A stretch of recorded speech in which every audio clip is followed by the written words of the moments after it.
पार 70 वर्षाचे झाले तरी आपला पोरगा आपल्या अंडर पाहिजे, हे सगळ्यात मोठं चुकतं पालकांचं. तरुणांमध्ये काय होतं, 15,000 रुपये पगार आहे, मी एवढंच काम करीन, 7 वाजले मी चाललो. अशा लोकांसाठी उद्योग नाही. उद्योग हा 24 तास नोकरीचा विषय. म्हणजे आज मी उद्योगात आहे, मी 24 तास नोकर आहे माझ्याच उद्योगामध्ये. कारण आपल्याला रात्री काय सुचल, सकाळी काय सुचल. आणि ज्याला 7ला घरी जायची सवय, सकाळी 9ला सवय, तिने उद्योग करू नये. तिने आपलं 9 ते 7 काम करावं. फॅमिली, प्रपंच. तुम्ही जर 1000 रुपये तुम्हाला जर रोज असेल, किंवा एखाद्या मुलाला 500 रुपये रोज आहे, त्यांनी 2000 रुपयेच काम केलं पाहिजे. तो ज्यावेळेस 1.5 आउटपुट एखाद्या कंपनीला, एखाद्या संस्थेला, एखाद्या कामाला देईल, त्यावेळेस त्याची प्रगती होणार. थोडक्यात आपली लायकी तपासायची, किंवा माझी तेवढी अक्कल आहे का, माझी लायकी आहे का. आणि जर तुम्हाला खरंच इच्छाशक्ती असेल तर तुम्ही नवनवीन काम शिकून पुढेही जाऊ शकता. आता आपण कालवंश उद्योगची सुरुवात केली होती, त्यावेळेस आपल्याकडं 5 महिला होत्या फक्त ते लाडू बनवायला. त्याच्यातल्या 2 एक माझी आई होती, एक माझी काकू होती. त्याच्यातल्या 3 मैत्रिणी त्यांच्या होत्या. अशा 5 लोकांमध्ये मी ते काम चालू केलं. आज आपल्याकडे जवळजवळ 120-130 महिला काम करतात. मग जर एखादा म्हटला की मला कालवंश सारखाच उद्योग चालू करायचा आहे, तर त्याला आज किमान 10 कोटी रुपये लागेल.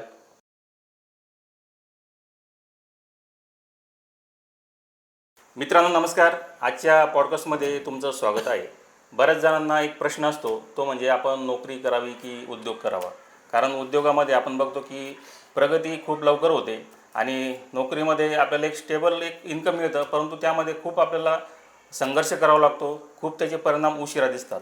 तर आजच्या व्हिडिओमध्ये आपण नोकरी आणि उद्योग यामध्ये फरक जाणून घेणार आहोत. तर आपल्यासोबत एक तरुण उद्योजक आहेत. त्यांचं वय फक्त 29 आहे.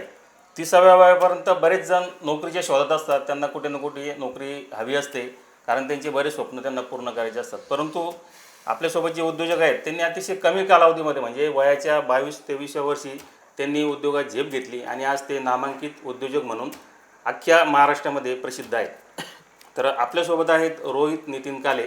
कालांश उद्योग समूह हा त्यांचा एक कोपरगावमध्ये मोठा उद्योग आहे. राजगिरा लाडू निर्मिती या कंपनीमार्फत केली जाते. तर आपण त्यांच्यासोबत चर्चा करू. नमस्कार, आपलं स्वागत आहे. नमस्कार. थोडक्यात आपला पुन्हा एकदा परिचय करून द्या. नमस्कार. सर्वात प्रथम सरांनी सांगितल्याप्रमाणे यशस्वी उद्योजक आणि कमी वय आणि भरपूर त्यांनी काही सांगितलं, त्याबद्दल मी सरांचे खूप खूप आभारी आहे. धन्यवाद आहे. त्यांनी मला त्या काबिल समजलं, त्यांच्या चॅनलवर येण्याची संधी प्राप्त करून दिली आणि मेन म्हणजे माझ्यासारख्या एका छोट्या उद्योजकाला त्या लायक समजलं. सर्वात प्रथम सर, तुमच्या चॅनलचे, तुमच्या टीमचे खूप खूप आभार. आणि तुम्ही दिलेल्या शुभेच्छा, कौतुकाची थाप मला ही प्रेरणा देत राहील. माझं नाव रोहित नितीन काळे. मी धारणगाव या गावातून आलो आहे. तालुका कोपरगाव, जिल्हा अहिल्यानगर. या उद्योगाची सुरुवात आपण कोरोना काळामध्ये, म्हणजे आजच्या 5 वर्षापूर्वी सुरू केली होती. त्यामध्ये राजगिरा लाडू, राजगिरा चिक्की, शेंगदाणा चिक्की अशा विविध प्रोडक्शनचे आपण त्याच्यामध्ये समाविष्ट केलं आहे. भविष्यात अजून प्रवास खूप मोठा आहे, संघर्ष अजून बाकी आहे, अजून आपल्याला खूप पुढं जायचं आहे. त्यामुळे सर्व महाराष्ट्राची जनतेची आणि सर्व ग्राहकांची, डीलर्सची आम्हाला साथ आहे, पाठिंबा आहे. सर्व टीमचा आमच्या सोबत प्रेम आहे. त्यामुळे आपण एक यशस्वी टप्प्यावर पोहोचू शकतो. नोकरी करावी की उद्योग करावा, आपलं काय मत? नाही, नोकरी आणि उद्योग ह्या 2 वेगळ्या गोष्टी आहे. सर्वात प्रथम उद्योग ह्या शब्दातच अर्थ आहे, जसं एक लहान बाळ असतं, आपण म्हणतो काय उद्योगी आहे, काय उद्योगी आहे. हा उद्योग शब्द तिथून तयार झाला की हा उद्योगी आहे. म्हणजे लहान बाळ काहीतरी विमान खोलणार, गाडीचे पार्ट काढणार, म्हणजे ज्याच्याकडं काहीतरी नवीन करण्याची क्षमता आहे, पराभव स्वीकारण्याची क्षमता आहे. नोकरीतही पराभव आहे, पण उद्योग म्हणजे काहीतरी तो नवीन मार्केटला देऊ शकतो, ग्राहकांचे प्रॉब्लेम शोधू शकतो. उद्योग काय असं, म्हणजे राजगिरा लाडू 1000 वर्षापूर्वीचं प्रोडक्ट आहे. म्हणजे असं काय आपण काय नवीन तयार केलेलं नाही, पण मार्केटची गरज तिने ती सस्टेन करू शकतो का. आणि नोकरीमध्ये काय असतं की तुम्हाला जे ट्रेनिंग दिलेलं आहे, तुम्हाला जे काही शिकवले गेलेलं आहे, तुम्ही जे कॉलेजमध्ये, महाविद्यालयामध्ये किंवा तुम्हाला ज्या जॉब करताना जॉबमध्येच काही गोष्टी शिकवल्या जातात, तो एक त्यांचा पर्स्पेक्टिव्ह असतो की बाबा तुम्ही एवढंच काम करायचं. अकाउंट आहे, तुम्हाला दिवसभरात एवढं काम येणार, एवढं करायचं, तेवढंच करायचं. जर तुम्हाला सेफर साईड काम करायचं आहे, तुमच्या फार अपेक्षा नाही आहे, किंवा तुम्ही खूप डेंजर झोन किंवा रेड झोनमध्ये जाणार नाही आहे, रिस्कमध्ये, तर नोकरी त्यांच्यासाठी परफेक्ट असते. आणि नोकरीमध्ये पण खूप आपल्याला ऑपॉर्च्युनिटी असतात. आता तुम्ही बघा, गुगलचे CEO आहेत. मी बऱ्याच माझ्या उदाहरणात सांगत असतो. आता जे आपले सुंदर पिचाई सर आहेत, ते गुगलचे आज CEO आहेत. त्यांनी सुरुवात कुठून केली? नोकरीमधून केली. आपल्या मोबाईल नंबर एवढा त्यांना पगार आहे आज. आज मोठ्या मोठ्या कंपन्या, आता समजा टाटामध्ये जे काम करतात ते पदाधिकारी, त्यांना खूप पेमेंट आहेत. पण काय असतं, आपण नोकरीमध्ये पण किती आउटपुट देतो. आपण यांना, आता बऱ्याचशा जणांचं काय होतं, भाऊ मला 10,000 रुपये पगार आहे, मी एवढंच काम करीन. मग असा व्यक्ती नोकरीमध्ये पण पुढे जात नाही आणि उद्योग तर त्यांना करूच नाही. बरोबर. तुम्ही जर 1,000 रुपये तुम्हाला जर रोज असेल, किंवा एखाद्या मुलाला 500 रुपये रोज आहे, त्यांनी 2,000 रुपयेच काम केलं पाहिजे. तो ज्यावेळेस 1.5 आउटपुट एखाद्या कंपनीला, एखाद्या संस्थेला, एखाद्या कामाला देईल, त्यावेळेस त्याची प्रगती होणार. तरुणांमध्ये काय होतं, 15,000 रुपये पगार, मी एवढंच काम करीन, 7 वाजले मी चाललो. मग अशा लोकांसाठी उद्योग नाही. उद्योग हा 24 तास नोकरीचा विषय. म्हणजे आज मी उद्योगात आहे, मी 24 तास नोकर आहे माझ्याच उद्योगामध्ये. कारण आपल्याला रात्री काय सुचल, सकाळी काय सुचल. आणि ज्याला 7ला घरी जायची सवय, सकाळी 9ला यायची सवय, तिने उद्योग करू नये. तिने आपलं 9 ते 7 काम करावं. फॅमिली, प्रपंच आणि त्याचं जे एक सेफर साईड लाईफ आहे, कुठेही रिस्क न घेता तिने ती स्वीकारावं. म्हणजे उद्योजक हा थकत नसतो कधीच. त्याचा विचार पण चालू असतो आणि त्याच्या नवीन नवीन आयडिया त्याला सुचत असतात. एक सर्वसामान्य व्यक्ती म्हणजे त्याच्या घरामध्ये एक वातावरण असतं की त्याने शिक्षण घ्यावं आणि नोकरी करावी. बरोबर. आणि ते साधारण एक 20-22 वर्षाचं एवढं वय पण नसतं की आपण समजण्याचं, आपण काय शिक्षणामध्ये तो मास्टर असतो, परंतु त्याला असं समाजाचं किंवा सामाजिक वातावरणाचं काही नॉलेज नसतं. तर तुम्ही कुठल्या अँगलला असं विचार केला होता की नाही मला उद्योगच करायचा आणि उद्योगामध्येच पुढे जायचं आणि आज आपण उद्योगात पुढे जाऊ शकतो, असा विश्वास तुम्हाला कसा वाटला? काय असतं, आपल्याला कॉलेज लाईफमध्ये म्हणा किंवा आपल्यालाच आपल्या आयुष्यात कळत असतं की आपली कॅपॅसिटी किती. कॅपॅसिटी हा शब्द समजा एकदम सामान्य आहे, पण थोडक्यात थोडंसं मी तुमच्या चॅनलवर एक तरुणांना समजेल अशा भाषेचा वापर करेल, त्यामुळं मी प्रेक्षकांना माफी मागतो. थोडक्यात आपली लायकी तपासायची, किंवा माझी तेवढी अक्कल आहे का, माझी लायकी आहे का. म्हणजे मी एखादा उद्योग किंवा नोकरी करतोय, किंवा मला समजा आता पाणीपुरीची गाडी टाकायची, मग मी चौकात उभं राहून पाणीपुरी देऊ शकतो का. माझ्या गावातले ओळखीचे 10 लोक येतील, एखादी गर्लफ्रेंड येईल, एखादी मित्रमैत्रिणी येतील, त्यांच्यासमोर मी लाजणार आहेत का. जर आपण तिथं लाजतोय, तिथं त्या व्यक्तीने उद्योग करूच नाही. आणि मला ह्या गोष्टी लक्षात यायला लागल्या, किंवा मी कुठंच लाजत नाही. मी केटरिंगचं काम करायचो, मी गुलाबजाम वाढायला असायचो, मी शिक्षण घेत असताना चटाया टाकणे, खुर्च्या टाकणे, इव्हेंट, फोटोग्राफी, एखाद्या कार्यक्रमाचं काही समजा ते वाढायला जाणे. का, कारण मला तिथं जेवण भेटत होतं आणि दुसरी गोष्ट मला पैसे भेटत होते. मग मला हे लक्षात आलं की आपल्याला जो व्यक्ती लाजत नाही, जो व्यक्ती घाबरत नाही, जो व्यक्ती त्या समस्यांचं समाधान शोधतो. आणि कॉलेज लाईफपासूनच मी वेगवेगळे फिल्म बनवणे, इव्हेंटची कामं घेणे, किंवा शॉर्ट फिल्म घेऊन एखादं गाण्या सॉंगचं अल्बम सॉन्ग करून देणे, प्री वेडिंग, वेडिंग. मला हे लक्षात आलं की आपण कामं घेऊन कस्टमरला सॅटिस्फाय करू शकतोय आणि एक चांगली टीम आपल्यासोबत जुळते, चांगलं टीमला आपण कॉपरेट करून काम करून घेऊ शकतोय. मग माझ्या डोक्यात असं विचार नाही आला की मी कधी नोकरी करावं, जॉब करावा, असं मला वाटलं नाही. ते एक स्वतःहून लक्षात येतं की मी हे करू शकतो. तर ते प्रत्येकाला स्वतःहून येतं. आता एखादा व्यक्ती, मी त्याला नाही सांगू शकत की तू जॉब कर किंवा तू बिझनेस कर, ते त्याला आतून आलं पाहिजे. आता पालक काय करतात, किंवा कपड्याचं दुकान आहे, तू पण कपड्याच्याच दुकानात बस, पण मग त्याची बुद्धिमत्ता आहे का, त्याला त्याच्यात आवड आहे का. त्याला जर गिटार वाजवायची, तो त्याच्यात पारंगत आहे, तर आपण त्यांच्या आवड निवड पण ओळखले पाहिजे. पालकांचंही प्रेशर असतं किंवा मुलांनी हेच केलं पाहिजे. असे खूप उदाहरणं आहेत की पालकांच्या विरोधात जाऊन पोरं करत नाही आणि पोरांना जे आवडतं ते पालक ऐकत नाही. बरोबर. पण मग माझाही संघर्ष तसाच होता. आमच्या वडिलांना किंवा घरच्यांना वाटायचं की आता हे लाडू चिक्क्या, हे उद्योग, महिला, हे कसं मॅनेज करेल काय. पण एक जिद्द होती, चिकाटी होती, आत्मविश्वास होता मेन म्हणजे. मग तो एक सेल्फ कॉन्फिडन्स जे म्हणतो ते तरुणांनी आत्मसात करून आणि स्वतःची लायकी, जसं मी बोललो, ओळखली पाहिजे. आपण आपली ओळखायची की बाबा आपल्याला एवढं काम येतं, आपण एवढंच केलं पाहिजे. आणि जर तुम्हाला खरंच इच्छाशक्ती असेल तर तुम्ही नवनवीन काम शिकून पुढेही जाऊ शकता. मी एक रील बघितली होती, आता बरंचसं मी जे बोलणार आहे तुमच्या चॅनलवर मी कुठेतरी बघितलंय, रील ऐकली आहे किंवा कुठेतरी पुस्तकात वाचण्यात आलंय किंवा कुठल्या तरी थोर मोठ्याकडून ऐकलेल्या मी गोष्टी सांगणार. पहिल्या 5 वर्षापर्यंत मुलाला आहे ना, पहिल्या 3 वर्षापर्यंत फक्त त्याची काळजी घ्यायची. 3 वर्षानंतर 7 वर्षापर्यंत 8 वर्षापर्यंत फक्त प्रेम द्यायचं. 7 वर्षानंतर ते 11-12 वर्षापर्यंत संस्कार द्यायचे. आणि 12 वर्षानंतर एक 16 वर्षापर्यंत 17 वर्षापर्यंत त्याला आपण फक्त एक गुरु म्हणून मार्गदर्शन करायचं. आणि 18 वर्षाचा मुलगा झाला का तो तुमचा मित्र असतो. तुम्ही जर त्याला मित्राच्या भूमिकेत नाही बघितलं का मग तो काहीतरी उलटे पालटे कारनामे करणार, काहीतरी चुकीचं काम करणार किंवा काहीतरी तो तुम्हाला घाबरणार किंवा तुमच्या भीतीपोटी तो काहीतरी त्याचं मन मारून त्याच्या इच्छेविरुद्ध तो काहीतरी काम करणार. म्हणजे 18 वर्षानंतर प्रत्येक वडिलांना माझं विनंती आहे की त्याला मित्रासारखं तुम्ही त्याच्या संग बसा, त्याच्याशी चर्चा करा. नेमकी बाबा तू कुठं चुकतोय, नेमकी मार्केट असं आहे, लोक अशा असतात, फसवेगिरी असते. जर ज्या घरात हे आहे त्या घरात कुठलंही चुकीचं पाऊल होणार नाही किंवा कुठलाही उद्योग अयशस्वी होणार नाही. पण पालक काय करतात, त्यांना आयुष्यभर बापच व्हायचं असतं. फार 70 वर्षाचे झाले तरी आपला पोरगा आपल्या अंडर पाहिजे, हे सगळ्यात मोठं चुकतं पालकांचं. कारण तो आता नवीन उभारी घेतलेली असते, तो त्याच्या एक तरुण रक्तात असतो, तुमचं रक्त थंड झालेलं असतं. कदाचित त्याचे एखादे डावपेच यशस्वी होऊ शकतात, कदाचित त्याला क्रिकेटर बनायचं आहे तर तो मोठा होऊ शकतो. पण आपण काय करतो, त्याला आत्ताच दाबून टाकतो.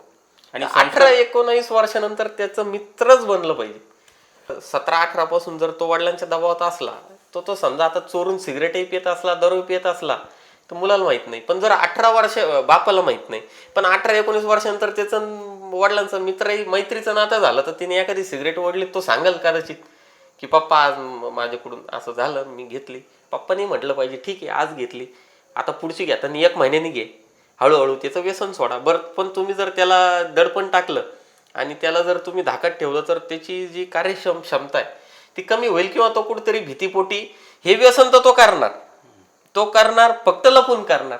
आणि तुम्ही जर त्याचे मित्र झाले तर तुम्हाला त्याची व्यसन, त्याची मैत्री, तो कुठं जातो, कुठं येतो, त्याच्या डोक्यात काय, ह्याच्याशी तुम्हाला खेळायला चान्स मिळतो. बरोबर. उद्योग फेल जाण्याचं सुद्धा प्रमाण खूप आहे. म्हणजे आपण यशस्वी लोक बघतो किंवा त्यांचे प्रमाण आपण बघतो की ते खूप मोठे झाले, परंतु असे काही उद्योग असतात की ते डबघाईस गेले. काही आपण आत्महत्या सुद्धा ऐकतो की खूप मोठा उद्योग त्याने सुरू केला परंतु त्याच्यावर कर्ज झालं, बरोबर, तो बुडाला. किंवा नवीन एखादा उद्योग सुरू करतो परंतु त्याला ती लाईन जमत नाही, अपयश येतं. तर ही फेल जाण्याची कारण काय असतात, कारण कशी मात केली पाहिजे? एकदम छान, सुंदर आणि सगळ्या तुमच्या दर्शकांना आवडेल आणि प्रश्न पडलेला असेल असा प्रश्न तुम्ही विचारलाय. आता माझं वैयक्तिक मत असं आहे, माझा जो स्टडी आहे किंवा माझ्याकडे जे तरुण युवा येतात, माझ्याशी चर्चा करतात किंवा माझे काही मित्र आहेत त्यांचे काही उद्योग आहेत, त्या अनुभवावरून मी तुमच्याशी आज चर्चा करतोय. आता होतं काय, समजा आता एखाद्याला हॉटेल टाकायचं, आता त्याच्या वडिलांकडे आहे पैसा. आता 2-3 गोष्टी ती आता त्याच्याकडे आहे पैसा. आता त्याचे वडील, आता समजा जर त्याचं लग्न झालेलं नसलं तर त्याच्या वडिलांना काय वाटतं, आपण याला हॉटेल टाकून देऊ. आता पैसा बापाचा असतो त्याच्यामुळे त्याला 1-1 रुपयाची जाण नाही, त्याला टेबल खुर्च्या कुठं स्वस्त मिळतात माहीत नाही, वेटर कसे हँडल करायचे माहीत नाही. वडील काय करतात, याच्यात खूप मोठी चूक ही वडिलांची असते. जर वडील पैसे देत असले तर वडील काय करतात, ह्याचं लग्न व्हावं म्हणून काहीतरी मस्त हॉटेल टाकतात, कॅबिन, तो AC, आणि ते लगेच मेनू कार्ड, आणि ते लगेच ते लाईट बीट कुठंतरी तो पाहून येतो. मुंबई पुण्याच्या ठिकाणी कुठल्या तरी याला जातो.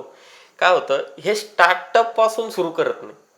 ते वडील 50 लाख 60 लाख 1 कोटीच्या आसपास खर्च करतात किंवा 5-25 त्यांच्या ऐपतीप्रमाणे खर्च करतात. मुलाला हॉटेल उदाहरण जर घेतलं तर मुलाला टेबलवर टिश्यू पेपर पाहिजे याची अक्कल नाही. कस्टमर आल्यावर मग तो टेबल साफ करायला माणूस पाठवतो, तिथं चमचे नाही, तिथं टिश्यू पेपर नाही. हॉटेलला गेल्यावर ते लिंबू द्या म्हणावं लागतं. मग हे नॉलेज नसतं त्यांना. मग इथं काय होतं, ग्राहक नाराज होतो. ग्राहक हा एकदाच तुमच्याकडे येणार, तिथं जर तो सॅटिस्फाय झाला तर तो पुढं कंटिन्यू करणार, आणि तो जर 10-15 वेळा तुमच्याशी जोडला का तो परमनंट ग्राहक तुमचा होणार. बरोबर. हा व्यापारातला आणि उद्योगातला नियम आहे. पण तो जर पहिल्याच इम्प्रेशन मध्ये निघून गेला का तो गेला. मग आता समजा फेल होण्याचं कारण जसं तुम्ही म्हटले की याच्यात काय होतं, मग समजा यांनी काही कारागीर लावले ते पळून गेले, वेटरशी आपण व्यवस्थित बोललो नाही ते पळून गेले, ग्राहकांशी नीट बोललो नाही ग्राहक निघून जातात. आणि मग ह्या गोष्टीमुळं उद्योग फेल होतो. पण यांनी सुरुवात कशी केली पाहिजे. सुरुवातीला तुम्हाला हॉटेल टाकायचं, तुम्ही करोडपती आहे ना, ठीक आहे असा, पण तुम्ही एखाद्या हॉटेलला तुम्ही कामाला जा, तुम्ही महिना 2 महिने तिथं काम करा, तुमची आयडेंटिटी लपवा. नेमकी हॉटेलमध्ये नफा मिळतो कसा, ग्राहकांशी बोलायचं कसं, टिश्यू पेपर ठेवायची पद्धत कशी, टेबल साफ करायचा कसा, ग्राहक येण्याआधी आपण त्यांना कसं वेलकम केलं पाहिजे, किंवा त्यांना किती क्वांटिटीमध्ये भाजी दिली पाहिजे, रोटी गरम कशी गेली पाहिजे, किंवा आपण अजून काय नवीन देऊ शकतो की आपला ग्राहक त्याच्यात अट्रॅक्ट होईल. ही सुरुवातीपासून स्टडी न करता, समजा एखादं कपड्याचं दुकान आहे, सुरुवातीपासून कुठलंही काम सुरुवातीपासून जर केलं नाही का ते फेल होणार. आणि तुम्हाला जर वाटलं की ॲट अ टाइम आपण 2-3 बिझनेस करू, ॲट अ टाइम 2-3 बिझनेस कोणाचेही सक्सेस झालेले नाही. आता तुम्ही जर रिलायन्सचं जरी उदाहरण घेतलं, आता मी फार छोटा आहे पण मी खूप मोठ्या कंपनीचं नाव घेतोय, माझा काही अभ्यास चुकत असला तर मला ती माफी असावी. आता समजा रिलायन्स जिओचं उदाहरण घेतलं, खूप फर्ममध्ये काम करतात, त्यांचं मेन काम आहे ऑइलमध्ये त्यांचं काम आहे. पण त्याच्यानंतर त्यांनी जे तुमचं रिलायन्स मॉल बघा तुम्ही आणि डीमार्ट बघा. आता डीमार्ट आहे समजा, त्यांच्याकडे इतकी गर्दी असते की नंबरनी माल घ्यावा लागतो, पण रिलायन्समध्ये गर्दी नाही, एक्सपायर माल. म्हणजे काय होतं, आपण एका वेळी जर 4-4 डायव्हर्ट झालं लक्ष. बिझनेसमध्ये फोकस केला तर तो सक्सेस होत नाही. आता अदानी ग्रुपचं जरी बघितलं तुम्ही, काही ना काही त्यांचे प्रोजेक्ट फेल जातात.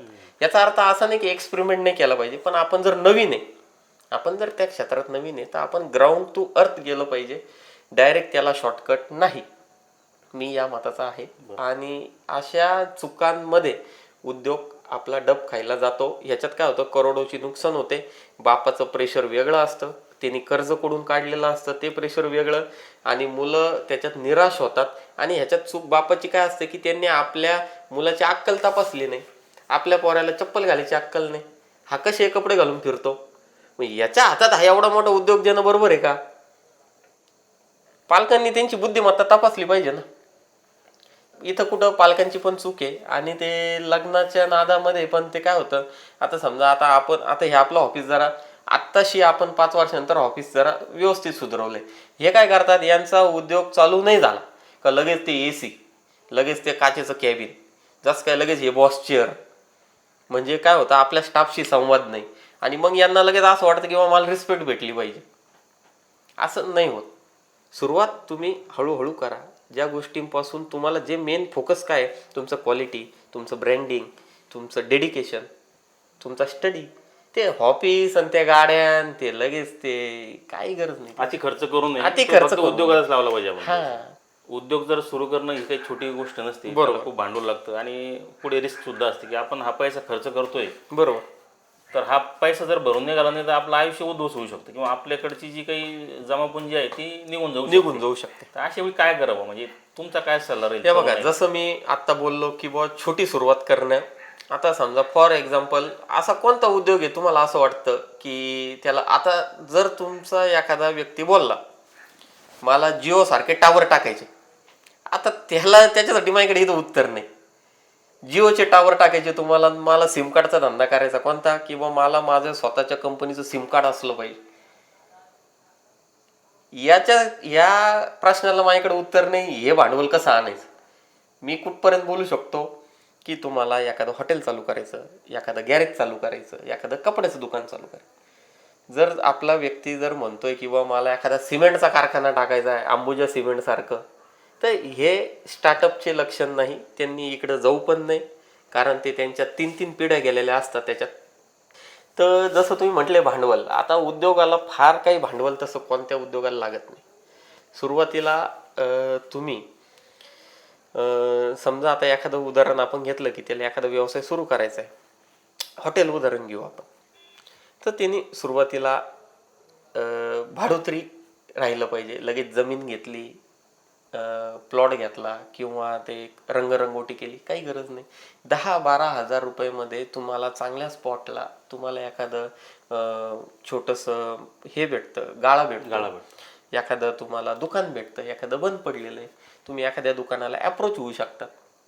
एखादं दुकान समजा चालत नाहीये, तुम्ही त्याला भागीदार होऊ शकतात की बाबा हे मी चालवतो, मालक तूच आहे, मला फक्त तुमच्यातला 20% 30% शेअर द्या, 10% शेअर द्या. किंवा त्याच्यात तुम्ही तुमचं सामान टाका, गॅस आणा, शेगडी आणा, जे घरातलं सामान आहे तिथून उद्योग चालू करा ना तुम्ही.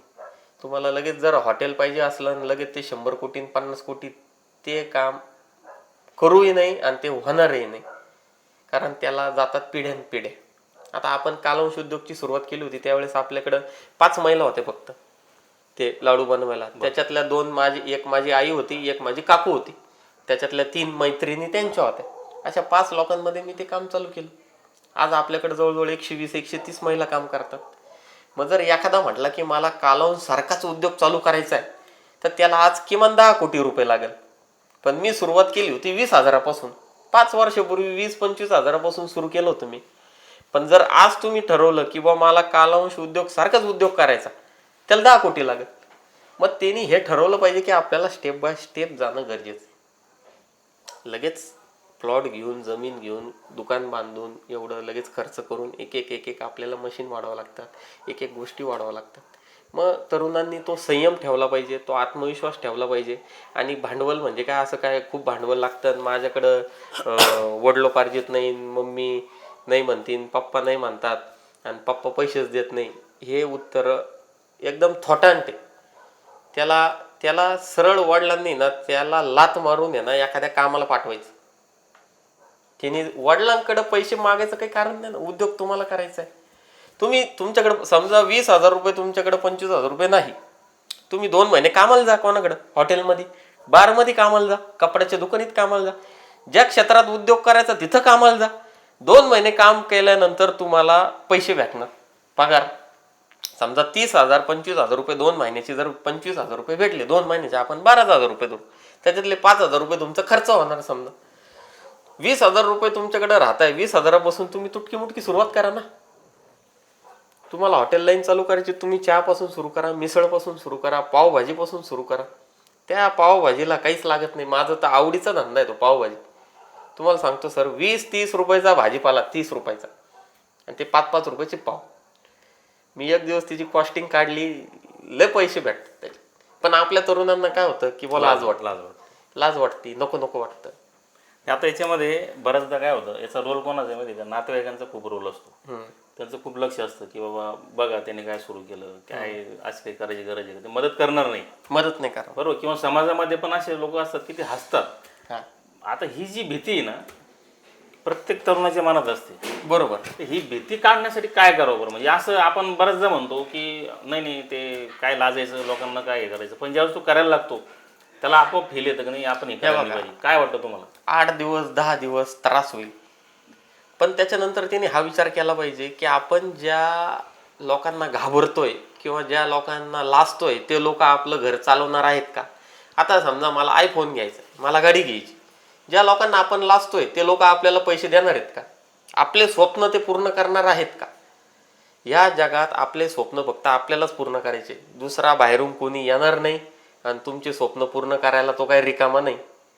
मग ते जर त्यांच्या लाईफमध्ये बिझी आहे, ते त्यांच्या कामात बिझी आहे, त्यांना काय फक्त शब्द टाकायचा आहे की हा असा असा, पण तो शब्द आपण आपल्या मनाला किती लावून घ्यायचा, किती त्याचा त्रास करून घ्यायचा, काही कोणाला काही फरक पडत नाही, कोणाला काही घेणं नाही सर. आज समजा माझं 1 कोटीचा बंगला आहे, मी जर 1 कोटीचा बंगला आज विकला आणि दारू पिऊन उडवले पैसे, कोणालाच त्रास होणार नाही, त्रास होणार नाही, बरोबर. पण त्या 1 कोटीचा बंगला विकून मी जर 10 कोटीची प्रॉपर्टी केली ना, मग त्रास होणार, बरोबर.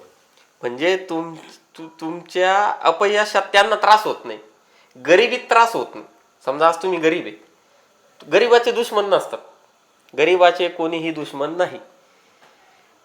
ज्या वेळेस तुम्ही मोठे होणार, ज्या वेळेस तुम्ही तरक्की करणार, तुमचे दुश्मन वाढणार. आणि तुमचे दुश्मन, तुमची लायकी जर तपासायची असेल ना, मी ते एका पिक्चरमध्ये डायलॉग ऐकला होता बरं का, मला फार आवडला तो, मी वारंवार म्हणजे तो मनातल्या मनात पण म्हणतो. जर आपल्याला आपली लायकी तपासायची असली ना, तर आपले दुश्मन ओळखायचे किती मोठे.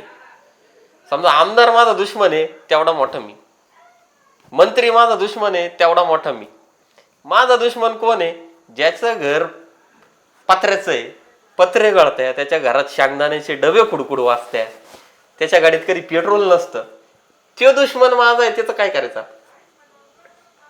तो आपले दुश्मन मोठे असले पाहिजे. उद्योजक हा खूप पुढचा विचार करतो, तर साधारण 10 वर्षानंतर काय परिस्थिती राहील, काय वाटतं तुम्हाला? हे बघा, जो आयधी आहे, जिने हलक्यात घेतलं, जिने गांभीर्य नाही घेतलं, त्याचा प्रॉब्लेम होणार. कारण तुम्ही बघा, सोनं 1,30,000 रुपये झाले, त्या तुलनेमध्ये पगार तेवढे वाढले नाही, किंवा त्या तुलनेमध्ये त्या गोष्टींची जी प्राईज आहे तेवढी कमी झाली नाही किंवा वाढली नाही. म्हणजे थोडक्यात काय, महागाई. आता आपल्या देशाला काय होतं, महागाई ही सोन्याला कॅल्क्युलेट होत जाते. आणि एक सर्वे असा आहे की जेवढं रुपये तोळा सोनं आहे ना, तेवढे पैसे आपण महिन्याला कमवले पाहिजे. हा रिसर्च आहे आणि फॅक्ट आहे. आता आजचा तरुण कमवतोय 15,000, 20,000, 25,000 ग्रामीण मधला. सिटीतला कमवतोय 1,00,000-1,50,000 रुपये, पण त्याच्या पाठीमाग खर्च आहे. म्हणजे आजच्या 10 वर्षापूर्वी जर तुम्ही नवीन गोष्टी शिकल्या नाही, तुम्ही तुमचं टॅलेंट वापरलं नाही. आता समजा उदाहरण माझं घ्या. आता माझा एखादा कर्मचारी माझ्याकडे 5 वर्षापासून ड्रायव्हर आहे, 5 वर्षापासून ड्रायव्हर आहे, तर ड्रायव्हरच.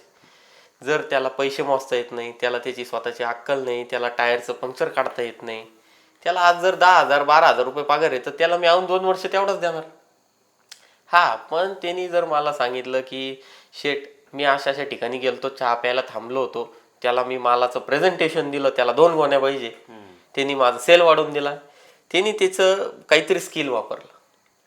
रात्री 11-12 वाजता टायर पंक्चर झालं, तिने टायर खोललं, एखाद्या गाडीचा फॉल्ट शोधला. म्हणजे हे काय असतं, जर ह्या गोष्टी तुम्ही जिथं कुठं तुम्ही काम करत असाल, बँकेत असाल, कुठं तुम्ही जॉब, सरकारी बोलत नाही मी, सरकारी जॉबचं तर मला इतका द्वेष आहे. सरकारी अधिकाऱ्यांकडून अपेक्षा तुम्ही ठेवू शकत नाही, कारण त्यांची ग्रोथ ही होत असते. 2-3 आंदोलन छेडले का त्यांचं होतं. त्यांना सकाळी 10ला कामावर जाणं आहे, 5ला घरी येणं आहे. शनिवार रविवार सुट्टी आहे. कॅलेंडरवर बघितलं तर खूप साऱ्या सुट्ट्या आहेत. तर मी त्यांचं बोलत नाही, पण तरुणांना ज्यांना आता सरकारी नोकरी नाही किंवा ज्यांना आता अशा संध्या उपलब्ध नाही आहे, तर त्यांनी जसं मी सांगितलं तुम्हाला की तुमच्याकडं तुम्ही जर 500 रुपये रोजाने असाल तर 2,000 रुपयाचं काम तुम्ही केलं पाहिजे. त्याच्यात काय होतं माहिती आहे का, त्या समोरच्या व्यक्तीला लागते सवय. समजा मी बॉस आहे, मला हा व्यक्ती वाटतो लाडका, हा आवडीचा, कारण हा 500 रुपयात 2,000 रुपयाचं काम करतोय, याला मी कधीच सोडणार नाही. आणि हा जे मनमानी पैसे मागेल ना भविष्यात, मला त्याला देणं आहे, कारण मी त्याच्यावर आत्मनिर्भर होतो, मी त्याच्यावर डिपेंड होतो. हे ज्या जॉबमध्ये त्यांनी ही डिपेंडन्सी तयार केली पाहिजे, नवीन नवीन टेक्नॉलॉजी शिकून. आणि जे उद्योगात आहे त्यांनी नवीन नवीन गोष्टी केल्या पाहिजे. त्यांनी दुकानाचे बोर्ड बदलले पाहिजे. यांच्या वडिलांनी कपड्याचं दुकान टाकलं आणि ते बोर्ड त्यांचे 10-10 वर्ष जुने, त्याच्यावर कावळा हागेल, पावसात भिजले, काही फाटले, हे बोर्ड बदलती नाही. गिराईक जर आपलं दुकानात आलं तर यांना वस्तू सापडत नाही, हे जाणार ठॉय होणार ना. ऑनलाईन आहे, तुम्हाला जर टी शर्ट दाखवताच येत नाही ग्राहकाला, तो ऑनलाईन पाहणार, संपला तुमचा ग्राहक. बरोबर. मग काय करशाल तुम्ही? हे AI टेक्नॉलॉजी वगैरे हे आलंय, हे कोणासाठी आलंय? हे कॉर्पोरेटसाठी आलंय, जे मोठ्या अजून ह्याच्यावर आहे, IT क्षेत्रात आहे किंवा अजून वरच्या पोस्टला आहे. पण जे ग्रामीण तरुण आहे किंवा शहरातले ज्यांची छोटी छोटी व्यवसाय, हॉटेल आहे, तुमच्या हॉटेलला पाणीपुरी समजा, त्या पाणीपुरीमध्ये तुम्ही थोडंसं नाविन्य पद्धतीने त्याच्यात थोडंसं कोथिंबीर टाका, थोडंसं मसाला टाका. नुसतं ते 2 रुपयाचं ते पुरी घेतली, ते पाणी बनवलं आणि त्या पुरीमध्ये टाकलं, असे उद्योग होत नाही. व्हॅल्यू ॲडिशन झालं काहीतरी त्याच्यात. समजा वडापाव आहे तर त्याच्यात तुम्ही थोडंसं चहावाल्यांचा तर मला असा राग येतो सर, कुठं चहा बनवता येत नाही आपल्या देशातल्या लोकांना. घाण चहा बनवतात, घाण. अहो, त्या चहामध्ये एखादं तुळशीचं पान टाका, अद्रक टाका, एखादी इलायची फोडा, काहीतरी एखादं त्याच्यामध्ये मसाल्याचं रूपांतर करा, थोडीशी उकळी फुटू द्या, गवती चहा टाका. नुसतं आयता मायता ती चहा पावडर टाकते, उळूळ देतात काहीतरी. काय हे संपणार? लोकांना ह्या गोष्टी नाही चालत आता. बरोबर. लोकांना ते व्हॅल्यू पाहिजे. आता हे मॅकडोनल्ड सारखी कंपनी आहे, ते मी मॅकडोनल्डमध्ये जॉबला होतो 2 वर्ष. बर्गर आहे 58-60 रुपयाला त्यांचा वडापाव आहे, आणि आपला 10 रुपयाला आहे. पण लोक तिथं गर्दी, आज रेव्हेन्यू बघा तुम्ही, भारतातून तुमच्या माझ्या मोबाईल नंबर एवढा नफा घेऊन जाते ती कंपनी अमेरिकेत. मोबाईल नंबर एवढा नफा आहे, नफा फक्त, टर्नओव्हर नाही म्हणत मी. डॉमिनोज आहे, ॲमेझॉन आहे, किती दुकानं बंद पाडले यांनी, किती दुकानांना त्रास झाला, लोक जागृत व्हायला लागले. काय तुम्ही अपडेट नाही झाले ना.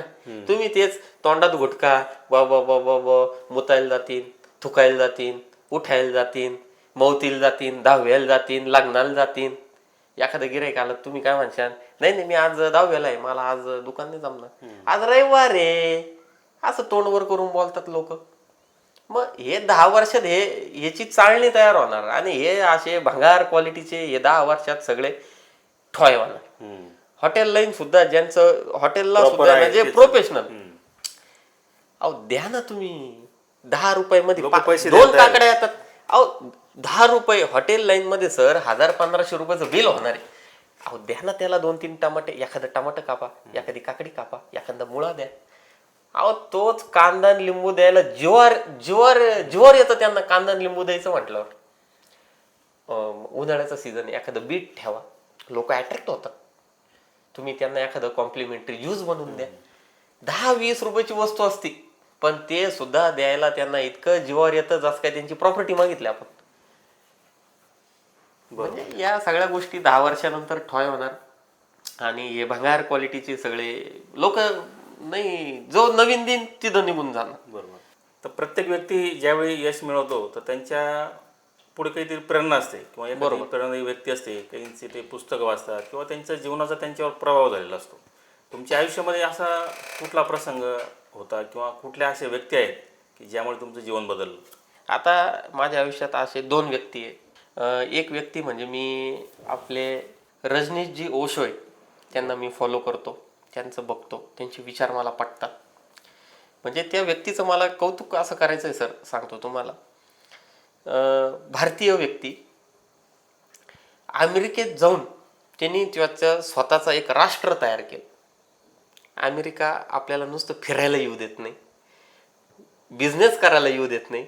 ह्या माणसाने तिथं जाऊन त्याचं स्वतःच्या नावाचं राष्ट्र उभं केलं आणि जवळजवळ जगातले सगळे देश त्याला घाबरत होते की तू आमच्या राष्ट्रात येऊ नको.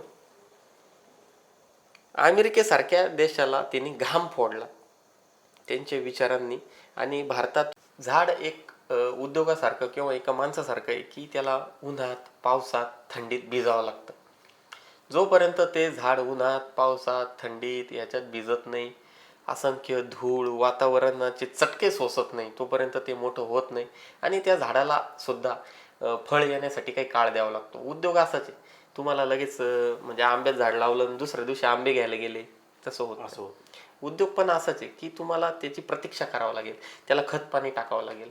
आणि उद्योगाचा पहिला नियम असा आहे, झाड आहे ना, झाडाचा गुणधर्म असा आहे, तो वर जेवढा मोठा असतो ना तेवढाच खाली असतो. म्हणजे उद्योग पण आतून तेवढं मजबूत पाहिजे, त्याची मुळं, त्याच्या मुळं सुद्धा इतके मजबूत पाहिजे जमिनीमध्ये की त्याला कोणी हलवलं नाही पाहिजे. आणि सुरुवातीला उद्योग हा लहान बाळासारखा किंवा एक छोट्या रोपट्यासारखा असतो, त्याला जपणं आपलं काम आहे, सांभाळणं आपलं काम आहे. समजा जर एखादं वादळ वारा आला तर त्याला एखादी काठी लावली पाहिजे, त्याचं रक्षण केलं पाहिजे. मग तो हळूहळू हळूहळू विशाल रूप घेतो आणि एकदा त्याने विशाल रूप घेतला की त्याला कोणी थांबवू शकत नाही. सेम उद्योग असा आहे, सेम मानव जात अशी. आपल्याला निसर्गाकडून खूप काही शिकण्यासारखं आहे, पण आपण त्या निसर्गाकडून काही घेत नाही. फक्त आपण आपल्या धुंदीत असतो, त्या मोबाईलच्या दुनियेत असतो, कोणाशी आपण चर्चा करत नाही, कोणाला बघत नाही, निसर्गाकडे असं एकटक बघत नाही, त्याच्याकडून काही शिकत नाही. जसं मी तुम्हाला उदाहरणं झेंडूचं फुलाचं दिलं, आंब्याचं दिलं की प्रत्येकाची एक वेगळी ओळख असते. निसर्गाने आपल्याला शिकवलंय की तुम्ही आहे, तुमचा हा पेशा आहे, तुम्ही हेच करू शकता. माझा हा पेशा आहे, मी हे करणार. उगाच मी तुमच्याकडून वेगळ्या अपेक्षा, तुम्ही एवढे उद्योगांना भेटतात म्हणून तुम्ही मोटिवेट व्हायचं आणि उद्योग टाकायचा, हे तुमचं काम बरोबर. तुमची आज ओळख, आज तुम्ही मुलाखत चांगली घेऊ शकतात, तुम्ही तुमचे चॅनल चांगलं रन करतात, तिथून तुमची चांगली कमाई आहे. किंवा तुम्ही एखाद छोट्या उद्योजकाला मोठं बनवू शकतात. तुम्ही किंग मेकर आहे आज छोट्या उद्योजकाला स्टेजवर प्लॅटफॉर्मवर नेणं म्हणजे हे तुमचं काम आहे. पण तुम्ही माझ्याकडून मोटिवेट होऊन उद्योग करायचा, हे म्हणजे मूर्खपणा आहे. म्हणजे ज्याच्यात आपलं बरोबर. आहे, म्हणजे हे असं झालं द्राक्षाकडून सीताफळाची अपेक्षा ठेवणं, हम्म, हम्म, हम्म. मग हा मूर्खपणा आहे. बरोबर आहे. म्हणजे निसर्गाकडून खूप काही शिकण्यासारखं आहे. माझं शेवट तरुणांना हेच सांगणं आहे की कुठल्याही भंगार गोष्टीकडे लक्ष देऊ नका. तर आपलं नेमकी गुरु कोण हे शोधा, आपल्याला करायचं काय हे शोधा, आपल्या आयुष्यात करायचं काय हे लोकांकडून सल्ले घेऊ नका आणि त्या मोटिवेशनच्या नादी लागू नका. मोटिवेशन हे एकदम भंगारपणा आहे. शेवट मला आपल्या तुमच्या सर्व चॅनलमधले जे आहेत बघणारे त्यांना मला एकच सांगू इच्छितो, मला काही कुठला स्वार्थ नाही. माझ्याकडून काही बोलण्यात चूक झाली असेल, एखाद्या शब्दाचा काही अर्थ अनर्थ तुम्ही घेऊ नये. किंवा दुसरी गोष्ट, माझंही तरुण रक्त आहे, बोलण्यामध्ये कोणाच्या भावना दुखावल्या असतील तर माझा उद्देश तो नाही आहे. माझा उद्देश एवढाच आहे की आपला तरुण, आपला महाराष्ट्रातला भारतीय व्यक्ती आज आपल्या भारताची जी नस मानली जाते पूर्ण तरुणांची, ती कुठं चुकू नये, भरकटू नये. माझ्या बोलण्यामुळं जरी एखाद्या मुलगा जरी सुधारला किंवा एखाद्या जरी जीवनात बदल घडला तरी माझ्यासाठी आनंदाची गोष्ट आहे. यात माझा कुठलाही स्वार्थ नाही, कुठलाही द्वेष नाही, कोणाच्याही कंपनीवर, कुठल्याही व्यक्तीवर राग नाही. मी माझा एक स्वतंत्र व्यक्तिमत्वातला व्यक्ती आहे आणि आपल्या या चॅनल माध्यमातून मी आपल्या सर्व प्रेक्षकांना त्यांच्या पुढील भविष्यासाठी, आयुष्यासाठी शुभेच्छा देतो. आणि आम्हाला ही संधी उपलब्ध करून दिली सरांनी, त्याबद्दल मी त्यांचे खूप खूप आभार व्यक्त करतो. आणि माझं हे बोलणं मी सुरुवातीलाही सांगितलं, एक चक्रम म्हणून ऐका, चक्रम म्हणून सोडून द्या.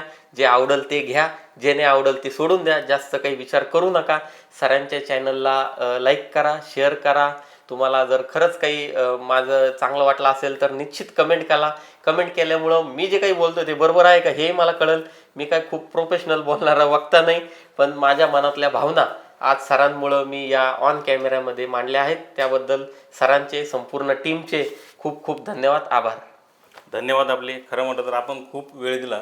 तर मित्रांनो बघा, आजच्या या दीर्घ व्हिडिओमधून आपल्याला बऱ्याच गोष्टी शिकायला मिळाल्या. एकतर आपल्याला उद्योग कसा सुरू करावा, म्हणजे तुमच्यामध्ये जिद्द असेल तर तुम्ही सगळ्या गोष्टी सोडून द्या आणि उद्योगाच्या मार्गे लागा. आणि उद्योग सुरू करताना बऱ्याच मानसिकसुद्धा काही गोष्टी असतात, मानसिक असतात, सामाजिक असतात, आर्थिक असतात. या सर्व गोष्टींचा आपण आता या व्हिडिओमध्ये सविस्तर आढावा घेतलेला आहे. तर मित्रांनो, तुम्हालासुद्धा असा काही वेगळा प्रयोग करायचा असेल तर तुम्ही या गोष्टींचा अवलंब करा आणि पुढे जा. आणि हा व्हिडिओ तुम्ही जास्तीत जास्त शेअर करा. धन्यवाद.